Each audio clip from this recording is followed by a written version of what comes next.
Platón, 427 a.C., 347 a.C. ¿Quién fue Platón? Fue el alumno más destacado de Sócrates y llevó a cabo una excelente síntesis de conocimientos y cosmovisiones previas a él, centrándose en continuar y ampliar el denominado giro antropológico que su maestro inició en relación a la filosofía presocrática, pasando del estudio de la naturaleza y su origen, el arjé de la physis, a los asuntos humanos, políticos. Tomó ideas de algunos filósofos previos muy influyentes. 1. Pitágoras, del cual recibió la idea del alma, neuma, siendo inmortal y teniendo capacidad de reencarnarse, proceso de metempsicosis, y también la concepción del universo como un orden armónico basado en números. Estas dos influencias darían lugar a la teoría de la transmigración de las almas y al mundo eidético e inteligible de Platón. En segundo lugar, Parménides de Elea, del cual recibe la afirmación de que el ser es uno, eterno e inmutable, lo cual derivaría en su idea de realidad verdadera, estable y eterna, del ámbito inteligible ya mencionado. 3. Heráclito de Éfeso y su tesis Panta Rei. Todo fluye, todo está en constante cambio. Platón utilizaría esta idea para describir el mundo sensible, físico o mundo de las cosas, del cual no se puede tener un verdadero conocimiento, solo apariencia y sensibilidad. 4. Anaxágoras. De él recibe la noción de nous, como causa, mente o inteligencia cósmica. Este concepto sería integrado por Platón en su cosmología, explicando una estructura racional del cosmos. 5. Sócrates. De su maestro Sócrates recibe el método dialéctico, mayéutica, y su concepción ética, las cuales serán fundamentales en los sistemas sociales, éticos y políticos de Platón. Y por último, los sofistas. Los sofistas eran profesores atenienses que gozaban de gran prestigio en la Atenas de la época. Platón reaccionó en su contra al descubrir el relativismo y el escepticismo que defendían. A continuación realizaremos un breve recorrido sobre los datos más relevantes de la vida de Platón. Nació en el año 427 a.C. y su nombre real era Aristócles. Platón era el apodo que su maestro de gimnasia le asignó debido a sus espaldas anchas. Procedía de una familia aristócrata ateniense cuyo linaje parece que se remontaba al famoso legislador Solón, por parte de madre, y a Codro, el mítico rey de Atenas, por parte de padre. Se formó en retórica, música, gimnasia, matemáticas y filosofía. Fue el discípulo más aventajado de Sócrates, al cual admiraba. Tras su ejecución en el año 399 a.C., viajó entre otras ciudades del mundo griego a Egipto, el sur de Italia y Sicilia. En el año 387 a.C. funda la Academia en Atenas, considerada la primera universidad del mundo occidental. Allí, durante más de 4 décadas, enseñó política, ciencias, matemáticas y filosofía. El alumno más famoso de Platón fue Aristóteles, el cual ha sido considerado uno de los sabios del mundo antiguo. Desde joven Platón desarrolló una gran vocación política y de forma temprana se desengañó con las prácticas políticas atenienses, lo cual se acentuó con la condena y ejecución de su maestro Sócrates, acusado de corrupción intelectual a los jóvenes e impiedad, al no rendir culto a los dioses locales y promover nuevas deidades. ¿Cuáles son las teorías más importantes de Platón? Podríamos destacar 8. 1. La teoría de las ideas o de las formas, ilustrada por el mito de la caverna, en la que desarrolla su ontología. 2.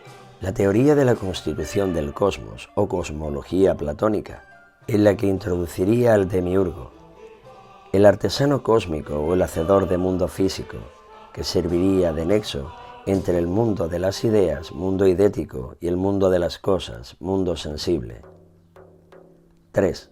La teoría del conocimiento, o gnoseología platónica, ilustrada por el mito de la caverna, entre otros relatos.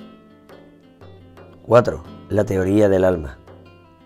Aquí presenta su antropología, que estaba basada en un dualismo antropológico, la teoría del alma tripartita, su conexión con las virtudes y el modelo de sociedad ideal. Podemos verla ilustrada en el mito de la auriga o del carro alado. 5. La teoría de la justicia o de las virtudes. En ella, Platón explica la conexión entre las virtudes y las partes de las almas y al mismo tiempo los diferentes estamentos que darían lugar al modelo de sociedad ideal que propone. 6. La teoría de la reminiscencia o anamnesis y de la metempsicosis. La teoría de la reminiscencia, vinculada íntimamente con su planteamiento antropológico, explica que aprender es recordar. El alma puede llegar a recordar las ideas en las que estaba impregnadas en el mundo idético antes de unirse al cuerpo. Por su parte, la teoría de la metempsicosis o transmigración de las almas explica la caída metafísica del alma desde el mundo superior al mundo inferior y su unión con el cuerpo, una unión temporal y transitoria en la que olvidaba todo lo que conocía del mundo idético. La unión del neuma, el alma, y el soma, el cuerpo, acababa con la muerte física y con la desaparición de 2 de las 3 partes del alma, sobreviviendo solo el alma racional, la cual sufría un proceso de purificación o catarsis antes de volver al mundo idético. Según Platón, este proceso se repetía infinitas veces, siendo el mismo alma la que cambiaba de cuerpo y olvidaba en cada ciclo su vida anterior. 7. Teoría política y estado ideal. En relación a su planteamiento social y ético, Platón quería encontrar una forma ideal de gobierno y de organizar la propia sociedad. 8. Teoría estética. Aquí Platón habla del arte, entendido como copia de la copia, rechazando el concepto tradicional de mímesis.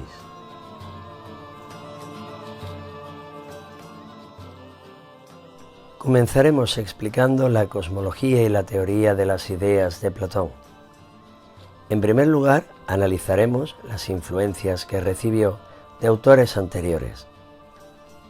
1. Anaxágoras. De él recibió la idea de inteligencia ordenadora, el nous, que daría lugar al concepto de demiurgo de Platón, que ya estaba en la tradición oral y fue perfilado en sus obras. 2. Los filósofos atomistas Leucipo y Demócrito. Ellos afirmaban que la materia es eterna y eternamente agitada por movimientos desordenados. 3. Pitágoras y la escuela pitagórica. De ellos recibe la concepción del cosmos como un orden armónico basado en números. 4. Parménides de Elea. Parménides, igual que otros filósofos eleatas, hablaba de una realidad y de una verdad estable y eterna. Este concepto será rescatado por Platón para describir el mundo eidético o ámbito inteligible. 5. Heráclito de Éfeso.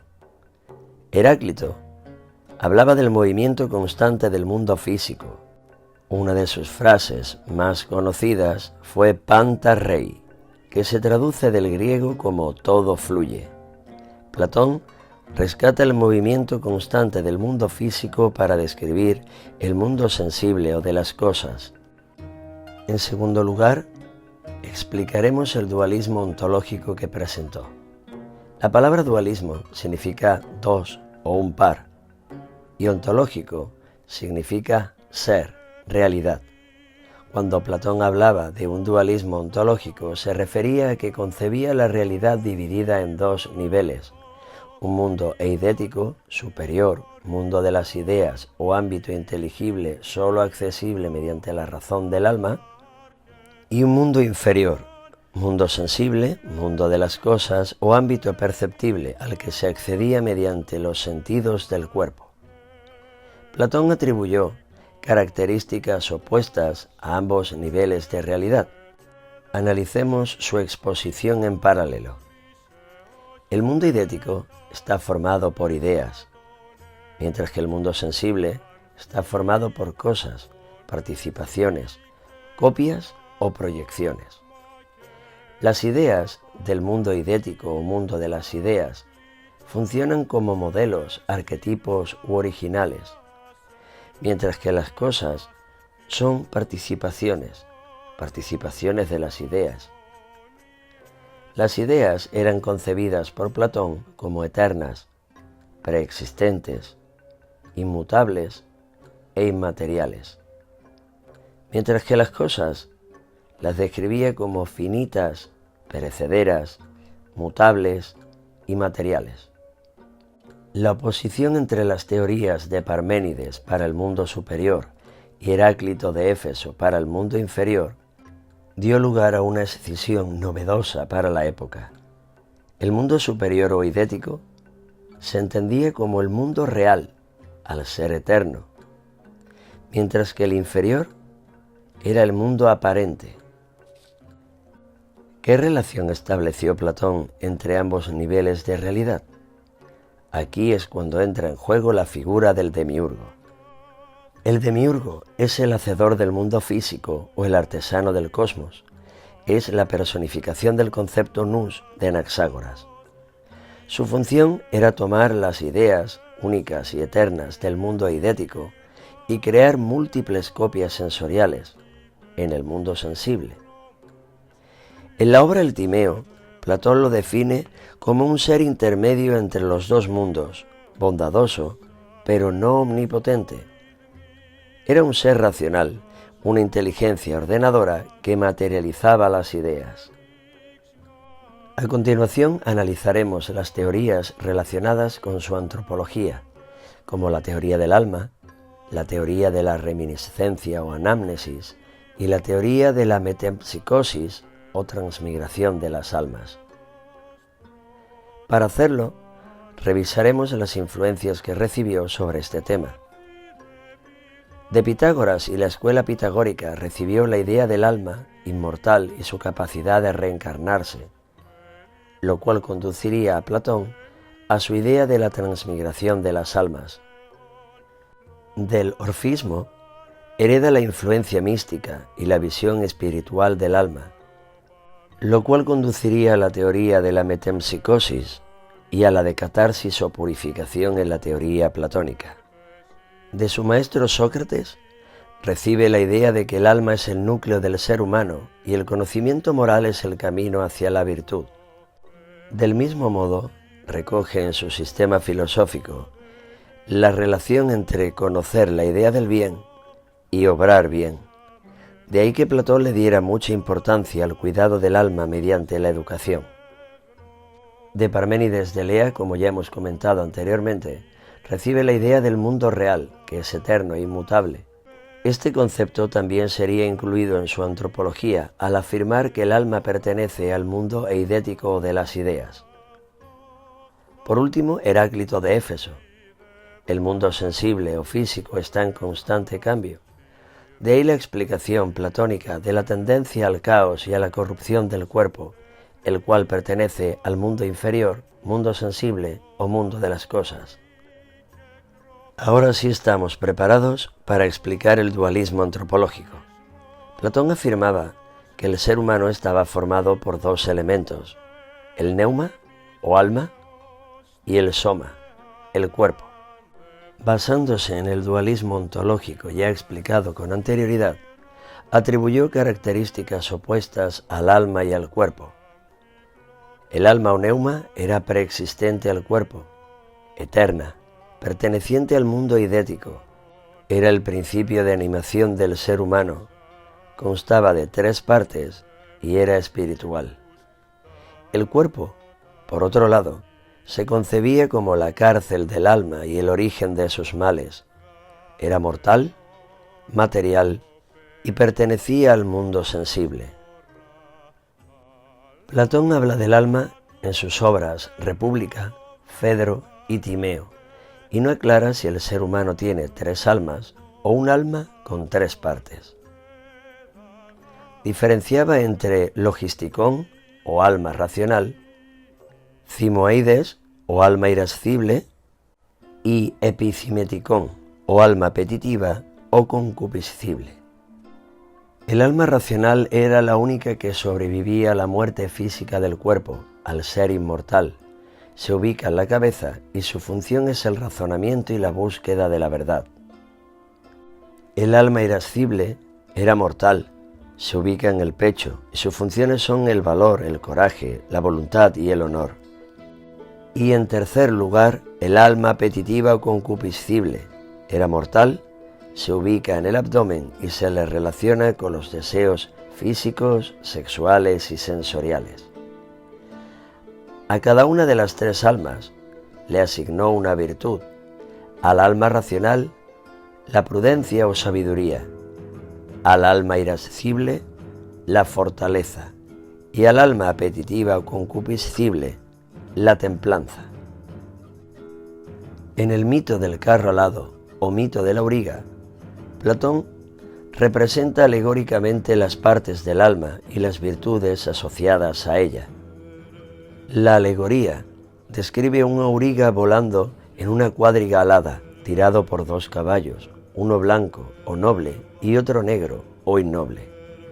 El auriga tiene como objetivo mantenerse volando en el mundo superior, haciendo referencia al mundo eidético o ámbito inteligible, el cual simboliza el orden, la verdad y la razón. Establece una correlación entre los elementos de la alegoría y las 3 almas. El auriga es el alma racional, el caballo noble o blanco es el alma irascible y el caballo innoble o negro es el alma apetitiva. A su vez, si atendemos a la simbología implícita en el relato, entendemos que el auriga, al llevar las riendas, simboliza el control racional. El caballo noble, las pasiones espirituales y especialmente la fortaleza, y el caballo innoble, las pasiones bajas relacionadas con el apetito sexual y la sensibilidad en general. Íntimamente relacionadas con la teoría del alma, encontramos la teoría de la transmigración de las almas o metempsicosis, la caída metafísica, la catarsis o purificación y el proceso de reminiscencia o anamnesis. Estas ideas se concitan en la filosofía platónica de un modo magistral para dar explicación a varios procesos, como la ignorancia desde el nacimiento, la concepción del aprendizaje como el recuerdo de las ideas, o la purificación del alma racional una vez que el cuerpo muere. En primer lugar, analizaremos la naturaleza preexistente al cuerpo del alma. El alma, antes de unirse al cuerpo y nacer una persona, está en el mundo eidético, impregnada de ideas, es decir, está en contacto con todos los conocimientos posibles. Cuando una persona nace, se produce la caída metafísica o el olvido de todo ese conocimiento, ya que el cuerpo se concibe como la cárcel del alma, el origen de todos sus males, y entre ellos, la ignorancia natal. La unión del cuerpo y el alma es temporal y transitoria. Si la persona lo desea y se esfuerza por formarse y educarse, irá adquiriendo conocimientos que al nacer no tenía. Platón le llama proceso de anamnesis o reminiscencia, que significa recuerdo, al entender que el proceso de aprendizaje consiste en recordar.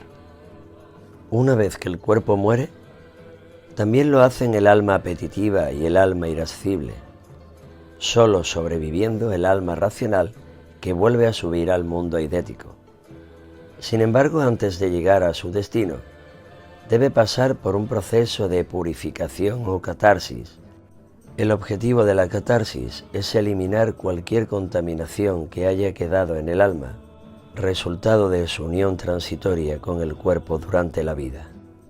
Platón pensaba, influenciado por la escuela pitagórica, que este ciclo vital, desde la caída metafísica y el olvido con el nacimiento, hasta la catarsis y purificación con la vuelta del alma racional al mundo eidético o inteligible, se repetía en bucle durante toda la eternidad.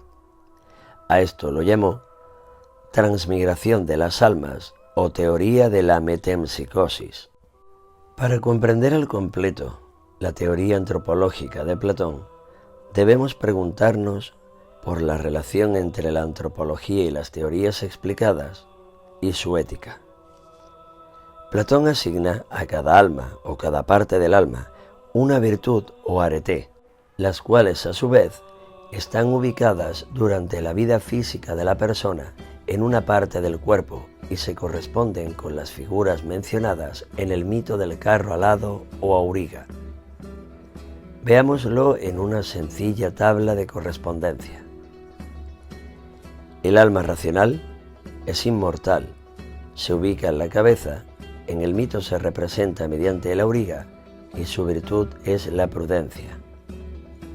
El alma irascible es mortal, se ubica en el tórax, en el pecho, en el mito del carro alado, está representada por el caballo noble y su virtud es la fortaleza.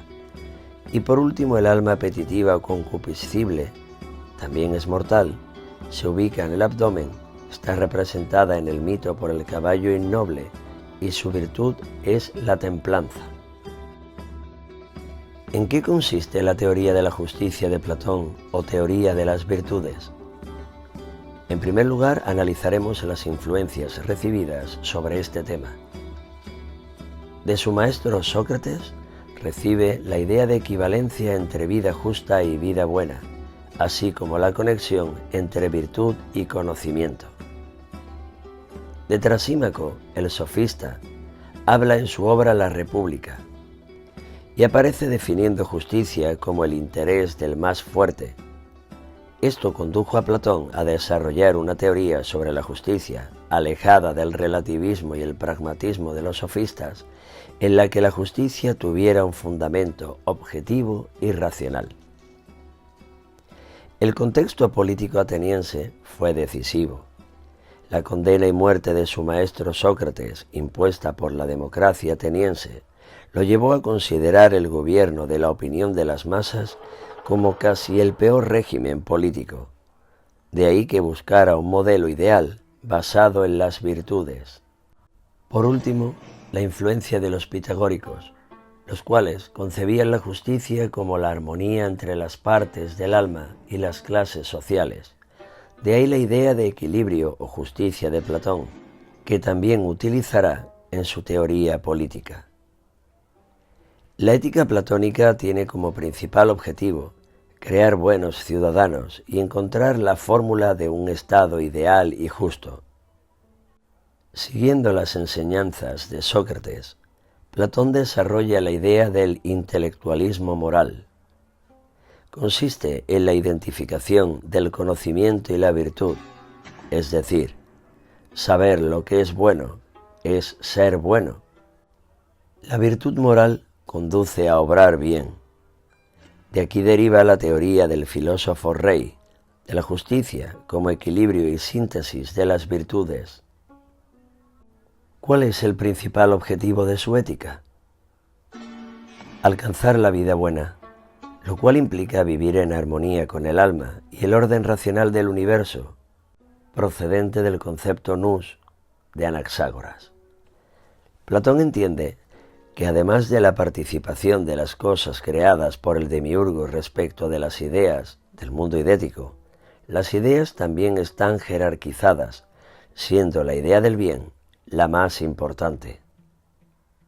La ética platónica es al mismo tiempo individual y colectiva, estableciendo relaciones claras entre las personas y las sociedades. La ciudad ideal o ciudad justa es una analogía del alma equilibrada.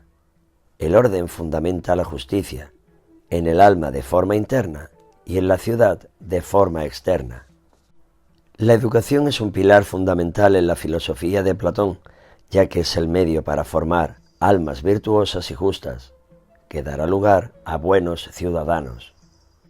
Para explicar la idea de justicia, retomaremos el esquema ya explicado de las tres almas y sus respectivas virtudes. El alma racional representada por el auriga, la prudencia. El alma irascible representada por el caballo blanco o noble, la fortaleza. Y el alma apetitiva representada con el caballo innoble, la templanza. Sin embargo, había una cuarta virtud, la justicia, que consistía en el equilibrio y control de las tres. En el mito del carro alado, la justicia se representa mediante el equilibrio del auriga y su capacidad de llevar las riendas. Un gobernante justo debe ser a la vez prudente y sabio, fuerte, tanto interna como externamente, y templado.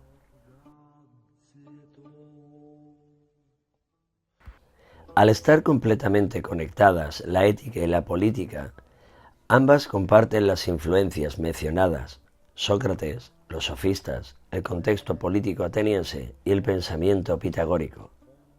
Partiendo de la explicación sobre las virtudes y las partes del alma, Platón diseña un modelo ideal de gobierno y sociedad al que llamó sofocracia, o gobierno de los sabios. Para ello, analizó las formas de gobierno más frecuentes en el mundo griego antiguo y confeccionó una lista clasificatoria en la que tenía en cuenta quién ostentaba el poder. Esta lista, formada por 6 tipos de gobierno, 1 ideal y 5 reales, clasificaba de mejor a peor los tipos de regímenes políticos. Además de la sofocracia propuesta por el autor, un gobierno de sabios, mostraba predilección por la aristocracia, un gobierno formado por las personas mejor reputadas, aristos. En tercer lugar, la timocracia, un gobierno formado por aquellos que tenían mayor propiedad y nivel de renta. En cuarto lugar, la oligarquía, un gobierno formado por unos pocos pero bien preparados. En penúltimo lugar, y como casi la peor opción, la democracia, el gobierno de la masa o el pueblo. Y por último, la tiranía o dictadura. Platón, como ya hemos comentado antes, desarrolló un fuerte rechazo a la democracia, el gobierno del pueblo, entendiendo que la opinión de las masas era casi el peor de los gobiernos, solo por encima de la tiranía, a la que consideraba la degradación de ésta. En la tiranía, la masa terminaba corrompiéndose y cediendo el gobierno a una persona que concentraba todos los poderes. Del mismo modo, establece una división social acorde al tipo de virtud predominante en los individuos que la forman, distinguiendo 4 estamentos. De abajo arriba, los trabajadores manuales, cuya virtud dominante debía ser la templanza. Se dedicaban a actividades económicas de producción de bienes o comercio. En segundo lugar, los guardianes. Su virtud dominante debía ser la fortaleza. Se corresponde con el alma irascible.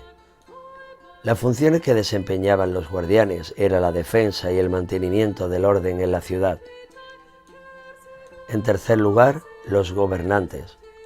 Debían ser personas sabias, cuya principal virtud fuera la prudencia o sabiduría, se corresponden con el alma racional y su principal función era la conducción de la polis. Y por último, en la cúspide de la pirámide, encontramos la figura del filósofo rey, una persona que reuniera prudencia, fortaleza y templanza para llegar a ser justo. Debía haber alcanzado la armonía entre las almas, un equilibrio. La idea de justicia, según Platón, se realiza en el Estado cuando cada uno de los grupos sociales desempeña la función que le corresponde y además lo hace de un modo adecuado. La relación entre virtud, arete, conocimiento, episteme, y gestión de lo público, polis, es crucial para comprender el proyecto platónico de sociedad ideal. A continuación explicaremos la gnoseología platónica. Comenzaremos distinguiendo dos conceptos vinculados con el conocimiento, que a pesar de estar relacionados entre sí, no son sinónimos: gnoseología y epistemología. La gnoseología es la rama de la filosofía que estudia el conocimiento en general, procede del griego gnosis y logos, sin restringirse a un tipo particular de conocimiento. La gnoseología se pregunta sobre cómo conocemos, cuáles son nuestros límites y los medios que utilizamos. Por su parte, la epistemología es la rama de la filosofía que estudia el conocimiento científico, la episteme, abordando su estructura, sus métodos, la validez y los límites. Platón es un autor ubicado con frecuencia en la línea ontoepistemológica, pero si somos rigurosos debemos hablar del sistema gnoseológico o gnoseología platónica al estudiar los diferentes tipos de conocimiento, no solo el científico. La teoría de la línea del conocimiento o teoría de la línea dividida aparece en el libro sexto de la República y está íntimamente conectada con el famoso mito de la caverna, ubicado en el libro séptimo de la misma obra.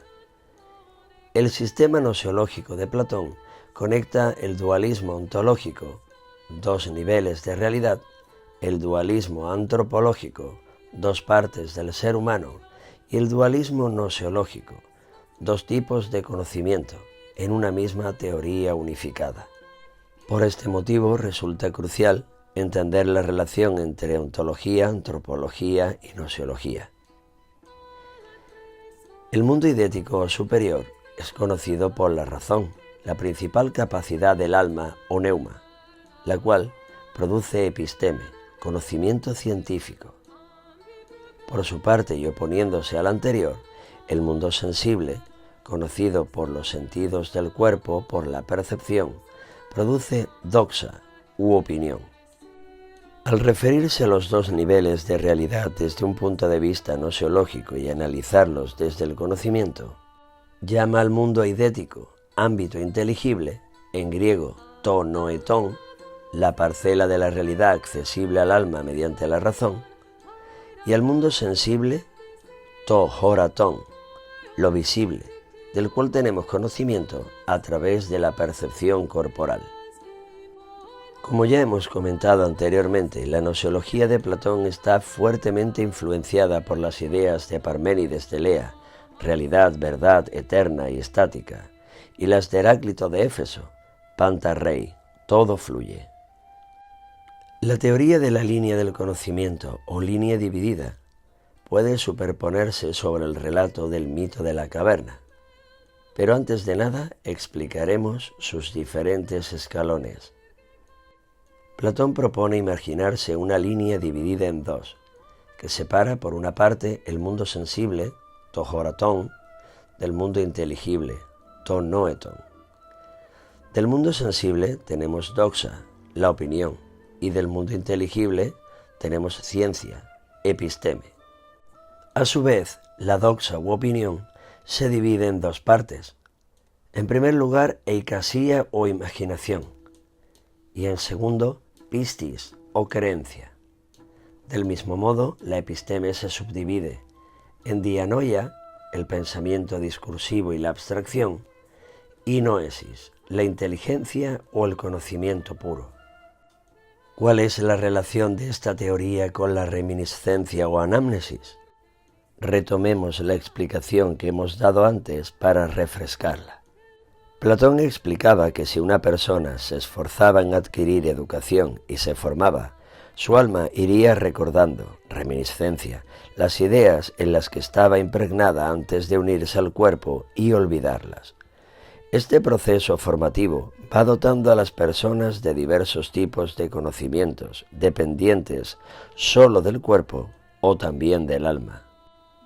En el mito de la caverna, Platón relata de forma alegórica el aprendizaje como un ascenso desde la ignorancia, la oscuridad de la caverna, hasta la superficie y la capacidad de mirar al sol, la sabiduría. El relato cuenta la salida de un prisionero que había sido encerrado junto con otros desde el nacimiento. Las principales imágenes que se extraen de la alegoría son las siguientes. 1. Ascenso noseológico, al salir de la caverna, que representa el aprendizaje. 2. Descenso noseológico, al bajar de nuevo a la caverna, representa la enseñanza. 3. El tándem oscuridad y luz. La oscuridad, símbolo de la ignorancia y de la tendencia hacia el mal moral, y la luz, representando a la sabiduría y a la tendencia hacia el bien. Estos dos elementos están íntimamente relacionados con la teoría del intelectualismo moral, donde virtud, conocimiento y bien van de la mano. A continuación, expresiones como quedar cegado por el sol, que hace referencia al esfuerzo del aprendizaje, o quedar obnubilado por la sombra, que es el esfuerzo de la enseñanza. En el mito, las sombras de la pared del fondo de la caverna representan las conjeturas o imaginación, en griego eikasía, conjeturas que hacían los prisioneros que estaban encerrados en la morada prisión al no tener acceso a un conocimiento real. Los objetos que proyectan las sombras en la caverna hacen referencia a los objetos físicos y cambiantes del mundo sensible, captados por la pistis. El fuego de la caverna simboliza el conocimiento incompleto, ilusorio o distorsionado de la doxa, de la opinión. Expresiones como la escarpada y empinada cuesta que encontramos en el relato señala la abstracción, los objetos matemáticos y el conocimiento de las formas intermedias, la dianoia. La superficie iluminada directamente por el sol es el conocimiento verdadero y puro de las ideas, la noesis.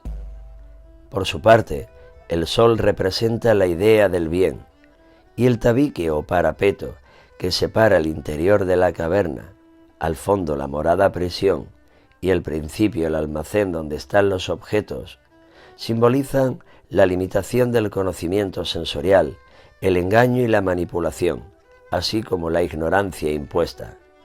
En resumen, el mito de la caverna es un relato alegórico en el que coincide ontología, noseología, ética y antropología. Por último, la correlación entre los escalones de la teoría de la línea del conocimiento y el tipo de disciplinas que desarrolla cada una. La eikasía o imaginación, el conocimiento de las cosas insignificantes, negativas o desagradables, no da lugar a ninguna disciplina. La pistis o creencia, el conocimiento de las cosas del mundo sensible, conduce a la física. La dianoia, basada en el pensamiento discursivo y la abstracción, hace posible el conocimiento de las entidades matemáticas. Y por último, la noesis, inteligencia o conocimiento puro, nos guía hacia los valores morales y da lugar a la dialéctica. Por último, abordaremos la estética de Platón, la cual se fundamenta en tres fuentes. Siguiendo la estela de su maestro Sócrates, que hablaba de la búsqueda de la verdad, la virtud y el bien, Platón afirmaba que el arte debe estar subordinado al bien y a la verdad, que puede ser peligroso y engañoso al ser la copia del mundo sensible, que a su vez es la copia del mundo inteligible. En segundo lugar, critica las bondades de la mímesis. Critica el arte al estar basado en la imitación o mímesis y, por tanto, se dedica a la apariencia y no a la esencia o verdad, a las ideas. De los pitagóricos adoptó las ideas sobre la armonía y la razón numérica, las cuales aplicó a las matemáticas y la música. De aquí nace su concepción de la belleza como orden y proporción. ¿Cómo entendía Platón la belleza y el arte? Platón, siguiendo su versión dual de la realidad, el dualismo ontológico, diferencia entre la belleza objetiva, la de las ideas que sólo puede alcanzarse mediante la razón del alma, y la belleza física, la de las cosas, que está basada en la percepción sensorial y consiste en la captación de una belleza imitativa o participativa. Apoyándose en su teoría de la línea del conocimiento y en su idea de reminiscencia o anamnesis, afirmaba que la belleza sensible y el amor que despierta son en realidad el inicio del proceso que conduce a recordar la esencia o la verdad de las cosas. Esto implica que la verdad sensorial es la rampa de despegue para adquirir más conocimientos, y que no debemos quedarnos solo en el atractivo que nos ofrecen los sentidos. Para Platón, la palabra arte designa toda actividad humana regulada y ordenada para alcanzar un fin. Él incluye dentro del arte la conversación, la política, la navegación, la poesía, etc. Sin embargo, Platón fue muy crítico con el arte de su época porque consideraba que debía educar el alma hacia el bien y la verdad, por lo que proponía censurar algunas formas artísticas que no contribuían a la formación moral del ciudadano ideal. Platón habla de la belleza, el bien y la estética en la República, el banquete y el Fedro. En definitiva, el sistema filosófico de Platón se basa en 5 grandes conceptos que están jerarquizados. En la cúspide, la idea de bien, ágazos, la idea más importante del mundo superior, ámbito inteligible o mundo eidético, al cual le siguen 4 ideas. La belleza relacionada con la estética, kalos. La bondad relacionada con la ética, agasosin. 3. La verdad relacionada con la gnoseología, aletheia. Y 4. Justicia relacionada con las virtudes, el comportamiento y la gestión de lo público, dike.